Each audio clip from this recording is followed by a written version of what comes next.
PowerShell is open source, it's very easy to install in a few quick steps on macOS. Follow the link in this video's description to navigate to this article inside the JumpCloud support wiki. Here you'll find a link directly to the home of PowerShell within GitHub, where you'll find the most up-to-date installation package for installing the PowerShell PKG on Mac. To install it, quickly download the PKG, and then once downloaded, run the application. Note, you will have to be an administrator in order to run this.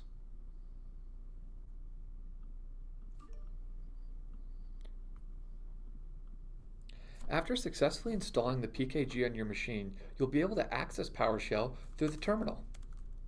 Inside of the terminal, it'll load up by default into Bash. In order to change the language to PowerShell, you'll have to type in pwsh. You'll be able to tell you're running PowerShell as the terminal will change. Once you're running PowerShell, you'll then be able to do things like install modules from the PowerShell gallery.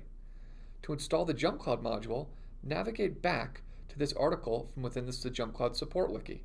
Here, you can copy and paste out the command you'll need to run in order to install this module. Click Yes at the prompt and the module will be installed.